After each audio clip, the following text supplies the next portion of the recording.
Student, welcome back to the class of mathematics. I am Asifa Jamil. Last class हम लोग class 10 का coordinate geometry का second chapter, जिसमें हम लोग सेक्शन फार्मूला पढ़े थे, सेंट्रॉइड पढ़े थे, सर्कमसेंटर पढ़े थे, ऑर्थोसेंटर पढ़े थे। ये हम लोग पूरी तरह से हम लोग कंप्लीट कर चुके सेक्शन फार्मूला, और सेक्शन फार्मूला हम लोग कंप्लीट कर लिए। क्लियर? आज हम लोग स्टार्ट करने जा रहे हैं एरियाज। क्या स्टार्ट करने जा रहे हैं? एरिया ऑफ ट्रायंगल कैसे निकलेगा अगर तीनों कोऑर्डिनेट दिया हुआ होगा। क्लियर? तो एक फार्मूला याद रखो, फिर हम डिराइव करवा देंगे। क्लियर? तो सबसे पहले ट्रायंगल निकालने बोलेगा, ट्रायंगल का एरिया निकालने बोलेगा, और तीनों कोऑर्डिनेट तुम्हारा क्वेश्चन में गिवन है, A B C, x1 y1, x2 y2, x3 y3। Clear? अब इसका एरिया निकालने बोल रहा, तो एरिया ऑफ ट्रायंगल एबीसी निकालेंगे। एरिया ऑफ ट्रायंगल एबीसी तो कैसे निकलेगा? सबसे पहले हाफ। क्लियर? हाफ। अब यहाँ तुम ब्रैकेट शुरू कर देना, और ब्रैकेट जब भी शुरू करेंगे हाफ लगा देंगे, हाफ, और उसके बाद ब्रैकेट हम लोग बिग ब्रैकेट शुरू करेंगे, और फिर इसके बाद क्या करना है, इसको हम लोग इस तरह से घूम जाना। इसको क्या बोलते हैं? क्लॉकवाइज बोलते हैं ना, क्लॉकवाइज घूम जाना। क्लियर? तो सबसे पहले हम x का वैल्यू लेंगे। क्या कहते हैं हम लोग? x का वैल्यू लेंगे, x1 अगर लेंगे तो y को छोड़ करके x1 अगर लेंगे तो इस कोऑर्डिनेट को छोड़ करके y का वैल्यू लेना है, तो उसके बाद a के बाद कौन आ रहा है? b आ रहा है, इसका कोऑर्डिनेट लेना पड़ेगा y का। क्लियर? तो क्या लेंगे? y2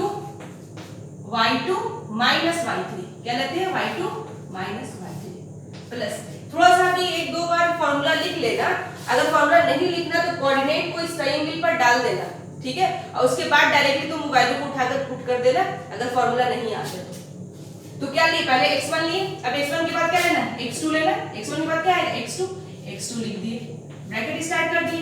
अब x2 लिए है तो y का कोऑर्डिनेट लेना है, तो y इसको छोड़ करके y2 को छोड़, y2 के बाद क्या आएगा? y3, तो y3 माइनस y1, क्योंकि इसके बाद इस तरह से घूमना है ना, तो y3 के बाद क्या आएगा? y1 आएगा, तो y3 माइनस y1 प्लस, फिर क्या ले? x3 अगर लेंगे तो x3 के बाद क्या कौन सा लेना पड़ेगा? y1 माइनस y2, इसको ब्रैकेट में डाल दिए, और इसके आगे इसको मॉड लगा दिया करो। क्या किया करो? ये मॉडुलस का साइन होता है। ये क्या होता है? ये जो सिंबल जो लगा है ना, इसको बोलते हैं हम लोग मॉडुलस, और मॉडुलस को शॉर्ट में हम लोग बोलते हैं मॉड, और मॉड का सिंबल ये पैरेलल लाइन की तरह होता है। क्लियर?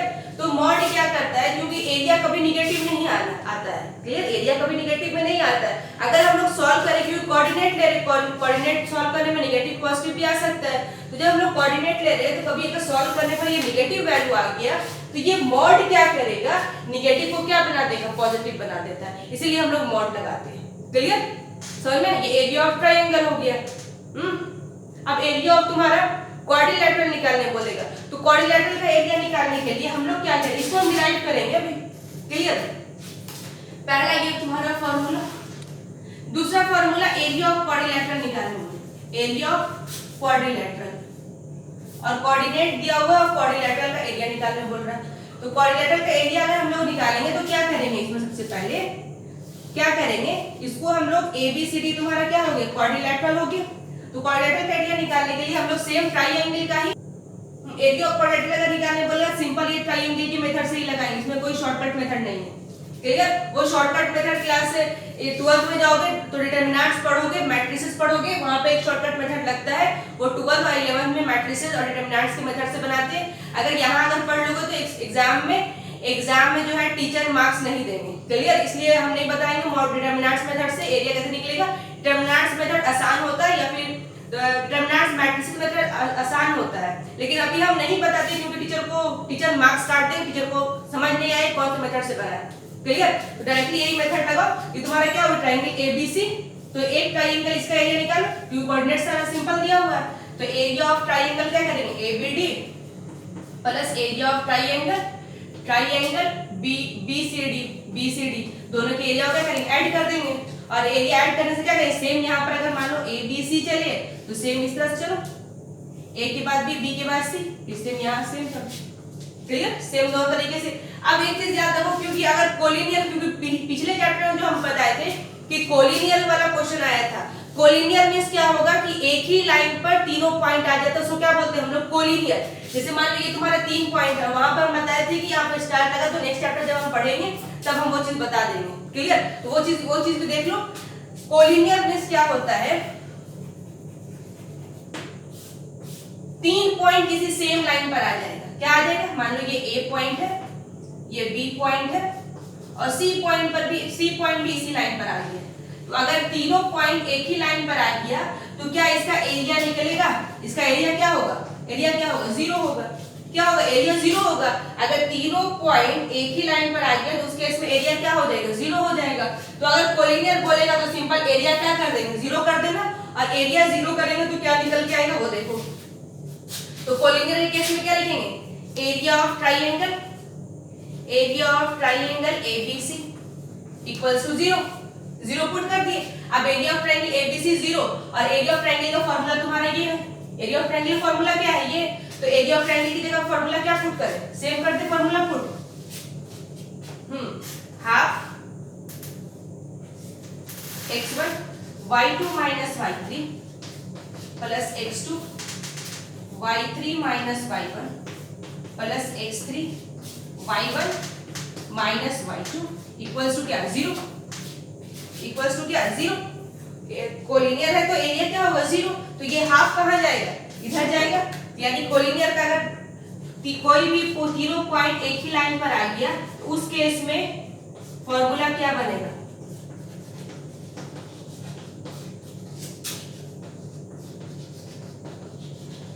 Equals to 0। ये कौन सी केस में बनेगा, जब तीनों पॉइंट यानी पॉइंट्स आर कोलिनियर। समझ में, तो ये वाला मेथड ज्यादा आसान होता है। पॉइंट अगर कोलिनियर होगा तो एरिया उस केस में क्या होगा, 0, और एरिया हम लोग यहाँ पढ़ चुके, तो सेम एरिया का फार्मूला हम लगा दिए, और एरिया का फार्मूला लगाए तो यहाँ पर क्या हो, निकल के आ गया 0। तो कोलिनियर का फार्मूला क्या हो गया, x1 y2 minus y3 plus x2 y3 minus y2 और सॉरी y3 minus y1 और plus x3 y1 minus y2 is equal to 0। Clear, एक कोलिनियर का। तो अभी हम रिवीजन करवा देंगे, पीछे वाला क्वेश्चन को रिकैप करवाएंगे, सेम क्वेश्चन इस मेथड से बनवाएंगे। क्लियर, तो ये तुम्हारा क्वेश्चन था। एक और अगर, अच्छा ये क्वेश्चन यहाँ पे लिखा भी है, ये कौन से केस में, ये कोलिनियर के केस में स्टार मार्कर पे लिख लेना है इसको। ठीक है, तो अब ये एक्सरसाइज जो हम स्टार्ट करेंगे, तो एक्सरसाइज तुम्हारा 16C में पहला क्वेश्चन क्या बोल रहा है, find the area of triangle ABC whose vertices are। Area of triangle ABC निकालने पर इसका वर्टिसेस तुम्हारा गिवन है। तो ABC सेम यहाँ पर हम क्या करेंगे, हम देखो स्टार्टिंग में फॉर्मूला लिख लेना, एक दो जब बनाना क्वेश्चन तो फॉर्मूला लिख लेना। जब क्वेश्चन बन हाथ बैठ जाए तो डायरेक्टली कोऑर्डिनेट को इस ट्रायंगल पर डाल देना, और डायरेक्टली इसको इसकी x1 x2 y1 y2 जब ना लिख करके डायरेक्टली इसका वैल्यू भी पुट कर सकते हैं। समझ में आया, तो और देखते हैं हम लोग एक्सरसाइज 16C। एक्सरसाइज 16C यानी कोऑर्डिनेट का थर्ड चैप्टर। पहला निकालने बोला, फर्स्ट का हम लोग फर्स्ट ही कर लेंगे, फर्स्ट ही करेंगे। एरिया ऑफ ट्रायंगल निकालने बोल रहा है, और ये ट्रायंगल का कोऑर्डिनेट दिया हुआ है, तो कोऑर्डिनेट अलग ना निकल के डायरेक्टली एक ट्रायंगल बना लिया करो और ट्रायंगल पर कोऑर्डिनेट डाल दिया करो। क्या हो गया, 1, 2 -2, 3 -3, क्लियर। तो फॉर्मूला क्या होता है बोलो, फॉर्मूला यही ना होता है, area of triangle ABC equals to half. Directly लिखे, ये पहले फॉर्मूला लिख दे, डायरेक्टली लिख दे। अच्छा, बहुत से स्टूडेंट भी मिस्टेक करेंगे, इनिशियल में मिस्टेक करेंगे। x1 y1 का वैल्यू क्या है, 1, 2। x2 y2 का वैल्यू क्या है, -2 है, -2, 3 क्या है, -2, 3। और x3 y3 का वैल्यू -3, -4 ये है। ये देखो स्टार्टिंग अभी कर रहे हैं ना, अभी थोड़ा सा मिस्टेक होगा स्टूडेंट्स, इसीलिए हम इस तरह से थोड़ा सा और लॉन्ग पे चले जा रहे हैं। क्लियर, तो पहले फॉर्मूला लिख देते हैं। देखिए formula, x1 y2 minus y3 plus x2 y3 minus y1 plus x3 y1 minus y2, ये फॉर्मूला होता है ये फॉर्मूला। ठीक है, तो अब बस हम क्या करें, पुट करते हाफ x1 का वैल्यू बोलो 1 y2 माइनस y3 यानी 3 माइनस 4 है तो प्लस 4 हो जाएगा, प्लस x2 का वैल्यू बोलो -2 और ये प्लस माइनस क्या हो जाएगा, माइनस हो जाएगा। डायरेक्टली यहाँ माइनस लिख दे, लिख दे माइनस, लिख दो यहाँ डायरेक्टली माइनस x2 के साथ क्या होगा y3 माइनस y1, तो y3 तुम्हारा क्या है y3 माइनस y1 यानी y3 तुम्हारा क्या हो गया -4 minus y1 that is 2 plus x3 तुम्हारा क्या है -3 और प्लस माइनस क्या हो जाएगा माइनस, तो यहां से हम हटा देते हैं इसको क्योंकि -3 bracket y1 minus y2 y1 बोलो y1 2 y1 माइनस y2 ना, तो 2 माइनस 3 ब्रैकेट बंद कर दो, हाफ बोलो 3 प्लस 4 7 बन जा 7 माइनस 2 क्या हो जाएगा -6 -3 बोलो क्या होगा -1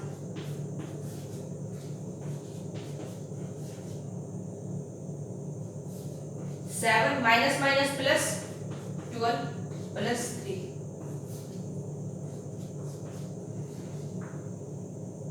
बोलो क्या होगा 22 क्या बताएगा 22 दैट इज 11 स्क्वायर यूनिट। देखो पॉजिटिव वैल्यू आए, अगर नेगेटिव आता तो ये मॉड आगे जो लगा हुआ है ये क्या कर देता है, सारे वैल्यू को क्या कर देता है प्लस कर देता है, लेकिन मॉड यहाँ पे ऑलरेडी पॉजिटिव वैल्यू आ गई 11 स्क्वायर यूनिट। ये क्वेश्चन नंबर एक्सरसाइज 16C है, क्वेश्चन नंबर फर्स्ट का फर्स्ट था। अब इसमें ऑलमोस्ट जो 4 क्वेश्चन है, इसमें फर्स्ट में 4 क्वेश्चन है, सेम सारे में फाइंड आउट करने बोला एरिया ऑफ ट्रायंगल, तो सारे कोऑर्डिनेट ABC का कोऑर्डिनेट दिया हुआ है, समझ में। अब ये question number 2, find the area of quadrilateral, area of quadrilateral ABCD निकालने बोला, इसका वर्टिसेस तुम्हारा ABCD दिया हुआ है, तो सेम अगर ABCD अगर निकालने बोलेगा, वर्टिसेस निकालने बोलेगा triangle, area of quadrilateral ABCD, सबसे पहले तुम क्या करना, इसको दो ट्रायंगल बना लेना, और ये वाला ट्रायंगल का पहले एरिया सेम इस तरह से निकलेगा एरिया ऑफ ट्रायंगल, और फिर क्या करना इस वाले ट्रायंगल का निकालना एरिया सेम इस तरीके से निकालना एरिया ऑफ ट्रायंगल, ये फार्मूले से निकालना, और जैसे ही दोनों एरिया निकल जाएगा दोनों को ऐड कर देना, एरिया ऑफ क्वाड्रिलेटरल निकल जाएगा। क्वेश्चन नंबर 3 भी सेम है, क्वेश्चन नंबर 4 भी सेम है, 5 भी सेम है। क्वेश्चन नंबर 6 में देखो, find the area of the triangle formed by joining the mid point of the side of triangle whose vertices. अच्छा देखो क्या बोल रहा है 6 अच्छा क्वेश्चन है, 6 अच्छा क्वेश्चन है। 6 में देखो क्वेश्चन नंबर 6, अच्छा इसमें एक एग्जांपल बता करके वर्ड कंप्लीट करेंगे, पहले 6 देख लो। Find the area of the triangle form by the joining the mid point of the side of triangle whose vertices are. ABC एक तुम्हारा ट्रायंगल दिया हुआ है,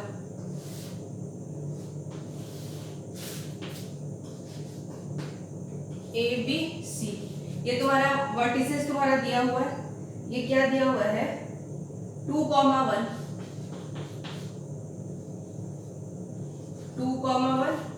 B है 4,3,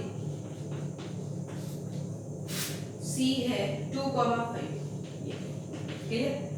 इस साइड का जो मिड पॉइंट है, और तीनों मिड पॉइंट को मिलाते हुए एक ट्रायंगल फॉर्म होगा, उस ट्रायंगल का एरिया हम लोग को फाइंड आउट करने बोल रहा है, ठीक है। ऐसे मत करना कि इसका एरिया निकाल देना और हाफ कर देना तो उसका मिड पॉइंट का एरिया आ जाएगा, ऐसे नहीं बनेगा। सबसे पहले इसका मिड पॉइंट तुम्हारा मान लो कि इसका मिड पॉइंट ये हो गया, इसको मान लो P, इसका मिड पॉइंट तुम्हारा ये Q और इसका मिड पॉइंट R, क्लियर। तो ये P Q R को जब हम लोग ज्वाइन करेंगे, ज्वाइन करने पर एक ट्रायंगल फॉर्म हो गया, तो इस ट्रायंगल का एरिया निकालने बोल रहा है, यानी हम लोग को निकालने बोल रहा है एरिया ऑफ ट्रायंगल PQR, ये हम लोग को फाइंड आउट करने बोल रहा है।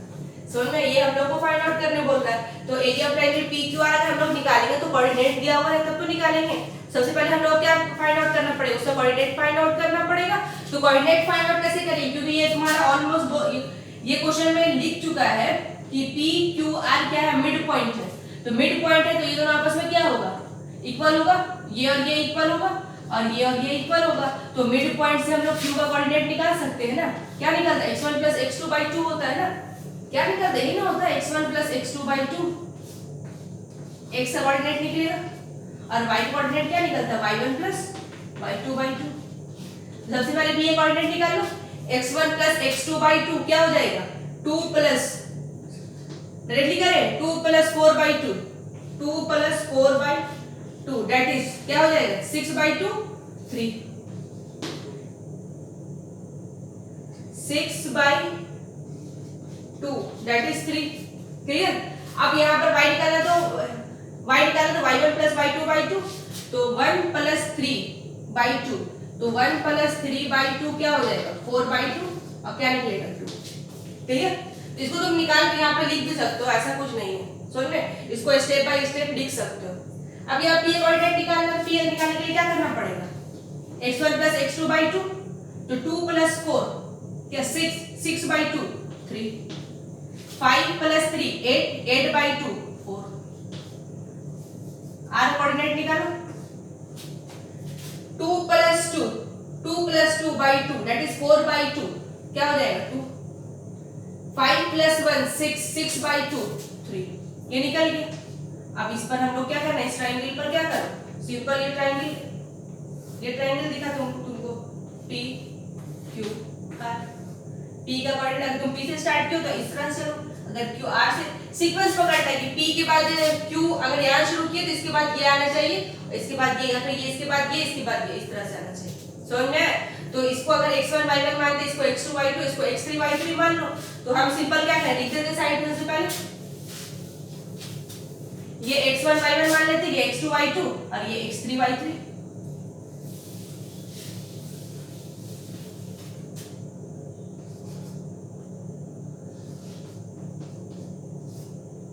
x1 y1 इक्वल्स टू क्या 3, 2 x2 y2 3, 4 x3 y3 2, 3। बस एरिया ऑफ ट्रायंगल लिख लो, area of triangle PQR, area of triangle PQR क्या होगा, half x1 y2 - y3 plus x2 y3 - y1 plus x3 y1 - y2। ये हो गया। अब वैल्यू उठा लो, अब पुट कर लो, ये x1 की जगह पे रखो, y1 की जगह पर सारा वैल्यू उठा कर पुट करो और जो फाइंड आउट होगा वो एरिया फाइंड आउट हो जाएगा। क्लियर। ये क्वेश्चन नंबर 6 था। क्वेश्चन नंबर 7 में अगर हम लोग बात करें तो 7 में तुम्हारा क्या बोल रहा है, 7 में भी रुक जाओ, 7 से पहले एक हम एग्जांपल बता देते हैं, क्योंकि एग्जांपल पिछले चैप्टर में क्वेश्चन में एग्जांपल पूछा था, वो क्वेश्चन हम बताए थे, वहां पर टाइम ओवर हो गया था। तो अभी देखो क्वेश्चन नंबर एग्जांपल बता रहे हैं, ये तो बन जाएगा ना, ये बन जाएगा, नहीं बनेगा तो कमेंट बॉक्स में कमेंट करना, हम इस क्वेश्चन को फिर से बताएंगे। लेकिन ऑलमोस्ट क्वेश्चन बता ही, ऑलमोस्ट क्वेश्चन तो हम निकाल ही दिए हैं वैल्यू, अब इसको पुट करके सॉल्व करना इतना तो आता ही होगा। क्लियर। चलो एग्जांपल देखते हैं।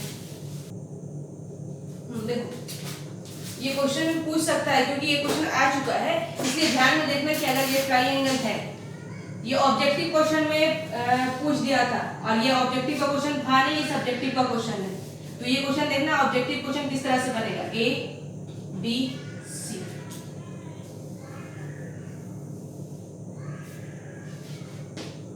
A B C और इसका तुम्हारा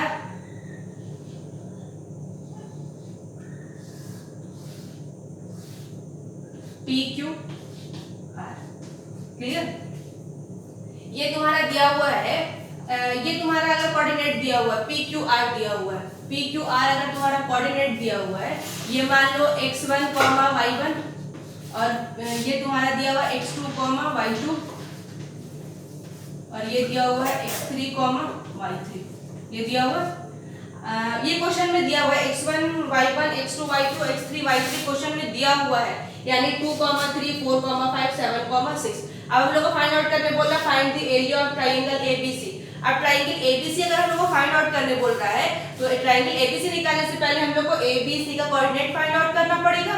और एबीसी क्योंकि ये सारा वैल्यू तुम्हारा गिवन है, ये सारा वैल्यू तुम्हारा गिवन है, कुछ भी मान लो 2, 3 x1, y लूंगा 2, 3, 4, 5, 7, 9 इस तरह से गिवन है। और एबीसी का कोऑर्डिनेट निकालने बोल रहा है और एबीसी अननोन है, तो एबीसी अननोन है यानी x का कोऑर्डिनेट a का तुम्हारा x1, y1 और b का अगर मान लो x2, y2 और c का मान लो x3, y3, ये तुम्हारा 6 अननोन है। समझ में? a का कोऑर्डिनेट नहीं पता है हम लोग को, b का कोऑर्डिनेट नहीं पता, c का कोऑर्डिनेट नहीं पता, और abc हम लोग को area of triangle abc find out करने बोल रहा है। तो एरिया ऑफ ट्रायंगल ये वाला अगर देखो ये दोनों अगर क्वेश्चन में गिवन होता है ना, अगर ये दोनों क्वेश्चन में a और b गिवन होता है, p q r अगर फाइंड आउट करने बोलता है तो अभी हम वो देखेंगे p q r आसानी से फाइंड आउट कर सकते हैं। इस दोनों को जोड़ के 2 से डिवाइड करेंगे तो ये फाइंड आउट होगा, इस दोनों y का वैल्यू जोड़ करके 2 से डिवाइड करेंगे तो ये कोऑर्डिनेट फाइंड आउट हो जाता है। क्लियर? लेकिन अब यहाँ पर प्रॉब्लम ये हो जाता है कि मिड पॉइंट दे दिया और ये फाइंड आउट करने बोल रहा है, तो फाइंड आउट आसान से बन जाएगा लेकिन थोड़ा सा लेंथी चला जाएगा। जो क्वेश्चन 1 मार्क्स का बोलता है उतना हम 1 पेज लग जाता है, 1 से 1.5 पेज चला जाता है, क्योंकि यहाँ से अगर सॉल्व करेंगे मिड पॉइंट से तो यहाँ से x1 इसका कोऑर्डिनेट, इसका कोऑर्डिनेट, इसका कोऑर्डिनेट 6 अननोन निकलेगा, 6 अननोन, 6 का इक्वेशन निकल जाएगा। अब 6 अननोन है तो 6 इक्वेशन निकालेंगे और 6 इक्वेशन को सॉल्व करेंगे तो वहां से दूसरा कोऑर्डिनेट फाइंड आउट होगा। तो इसका एक शॉर्टकट मेथड है, ऑब्जेक्टिव क्वेश्चन में पूछेगा तो सिंपल क्या करना है, इसका कोऑर्डिनेट निकालने बोलेगा, ठीक है। अगर ये निकालने बोलता है तो सिंपल क्या करना, 6 इक्वेशन बनेगा, ठीक है। अगर कोई एग्जांपल किया होगा तो समझ में आ जाएगा वो। अगर इसका कोऑर्डिनेट निकालने बोल रहा है तो सिंपल हम लोग क्या करते हैं, इसके बगल में जो कोऑर्डिनेट है उस दोनों को ऐड करेंगे और इससे जो दूर है इसके बगल में उसको सब्ट्रैक्ट कर देते हैं। क्या कर देते हैं हम लोग? समझ में आया क्या शॉर्टकट मेथड? जिसका कोऑर्डिनेट निकालने जा रहे हैं इसके बगल में जो कोऑर्डिनेट है, इसके बगल में जो कोऑर्डिनेट आएगा दैट इज r और q आ रहा है a के बगल में, और इसके इससे दूर क्या है, p है, दूर p है, तो बगल वाले कोऑर्डिनेट को ऐड कर देते हैं और दूर वाले कोऑर्डिनेट को सब्ट्रैक्ट कर देते हैं। इसका डायरेक्टली कोऑर्डिनेट क्या निकल जाएगा, बोलो? x1 + x3 - x2, ये हो जाएगा कोऑर्डिनेट। समझ में आया? डायरेक्टली कैसे बनेगा, बगल वाले को ऐड करना और दूर वाले को सब्ट्रैक्ट कर देना। क्लियर? सेम y का कोऑर्डिनेट क्या निकलेगा, इस दोनों को ऐड करो, दूर को सब्ट्रैक्ट करो, तो y1 + y3 - y2 हो गया इसका कोऑर्डिनेट। समझ में? सेम अगर इसका कोऑर्डिनेट निकालने बोलेगा b का, इसके बगल में कौन है, ये दोनों है, इस दोनों को ऐड करेंगे और सब्ट्रैक्ट दूर वाले को करेंगे तो क्या हो जाएगा, x1 + x2 और -x3। सेम y1 + y2 और दूर वाले को सब्ट्रैक्ट कर दो, y1 + y2 और सब्ट्रैक्ट कर दो y3 को, ठीक है कोऑर्डिनेट। क्लियर? सेम इसका तो c कोऑर्डिनेट निकालना है, इसके बगल में कौन है, ये दोनों, इस दोनों को ऐड करो, दूर वाले को सब्ट्रैक्ट कर दो, तो c कोऑर्डिनेट क्या निकल के आ जाएगा, x2 + x3 - x1। Same y1 y2 + y3 - y1, ये होता है ऑब्जेक्टिव क्वेश्चन में। अब ये यहां से डायरेक्टली तुम इस दोनों को ऐड करो, क्योंकि वैल्यू तुम्हारा मैथमेटिकल वैल्यू दिया हुआ है ना, तो ऐड तो आसानी से कर सकते हो, तो वैल्यू सब्ट्रैक्ट कर दो। तो यहां से तुम्हारा 2 नंबर का जब क्वेश्चन होता है ये मेथड लगाना पड़ता है। जब क्वेश्चन 5 मार्क्स का होगा तब यह 6 अननोन है, 6 अननोन कितना है, 6 अननोन है, 6 इक्वेशन फाइंड आउट करो और सबको सॉल्व करो और सॉल्व करने के बाद फाइंड आउट उसका वैल्यू फाइंड आउट करो। अब ये वैल्यू फाइंड आउट हो गया, अब इसके बाद एरिया ऑफ ट्रायंगल निकालो, थोड़ा सा लेंथी चला जाता है। और लास्ट ये जो क्वेश्चन जो है ना सेक्शन डी में देगा, और सेक्शन डी में जब देगा तो टाइम वहां पर कम रहता है, स्पीड अगर थोड़ा सा भी धीमा है तो टाइम कम रहता है, फिर हम लोग से नहीं बन पाता ये क्वेश्चन। समझ में? तो जब वहां पर नहीं बनेगा तो सिंपल वहां पे हम लोग लिख सकते हैं a टीचर समझ जाएगा कैसे आया है वैल्यू, तो a बगल वाले को ऐड करके यहाँ पर लिख देना, यहाँ पर लिख देना a का कोऑर्डिनेट पहले x1 + x3 - x2, same y1 + y3 - y2 लिख देना यहाँ पर और ये निकाल देना a का कोऑर्डिनेट, ठीक है। तो नंबर नहीं कटेगा। समझ में? तो ये आसान मेथड है और 5 नंबर दे रहा है क्योंकि हमको एरिया भी निकालना है ना, एरिया निकल जाए, एरिया निकालने में थोड़ा सा क्या बोलते हैं, लेंदी जाएगा, एरिया में वैल्यू पुट करेंगे थोड़ा सा काम होता है उसमें, 5 से 6 लाइन जाएगा उसमें, और यहाँ तुम्हारा 2 लाइन में ये बने तो 7 से 8 लाइन बने तो 5 मार्क्स का क्वेश्चन 7 से 8 लाइन इनफ होता है। क्लियर? तो एक्सरसाइज, ये तो हम पीछे वाला, क्योंकि पीछे में देखना कोऑर्डिनेट ज्योमेट्री का एक एग्जांपल दिया, एग्जांपल 13। तो पहले तुम अब जो बुक मेथड बनाया है 6 अननोन और 6 इक्वेशन से फाइंड आउट करना, उसके बाद ये मेथड लगाना और देखना कि दोनों आंसर मैच किया कि नहीं किया। तो ये एग्जांपल तुम्हारा 13 था पिछले चैप्टर का। अभी हम लोग जो क्वेश्चन सॉल्व कर रहे थे, ये क्वेश्चन तुम्हारा 16C यानी कोऑर्डिनेट ज्योमेट्री का 3rd चैप्टर का क्वेश्चन है। Question number 1 up to question number 7 तक अटेम्प्ट करो। 7 के बाद हम नेक्स्ट क्लास में 7 से ही आगे बढ़ेंगे। क्लियर? और ये हम लोग का जैसे ही ये चैप्टर हम लोग का कंप्लीट होगा, हम लोग का ये चैप्टर, ये एक्सरसाइज जैसे ही कंप्लीट होगा, ये हम लोग कोऑर्डिनेट ज्योमेट्री ये कंप्लीट हो जाएगा। फिर बच गया हम लोग का MCQ multiple choice question, very short. ये पूरे चैप्टर का कंक्लूजन है। ये खुद से प्रैक्टिस करो और बनाओ। अगर नहीं बनता तो कमेंट बॉक्स में कमेंट करो, हम उस क्वेश्चन को बताएंगे नेक्स्ट क्लास में। ठीक है, चलो थैंक यू।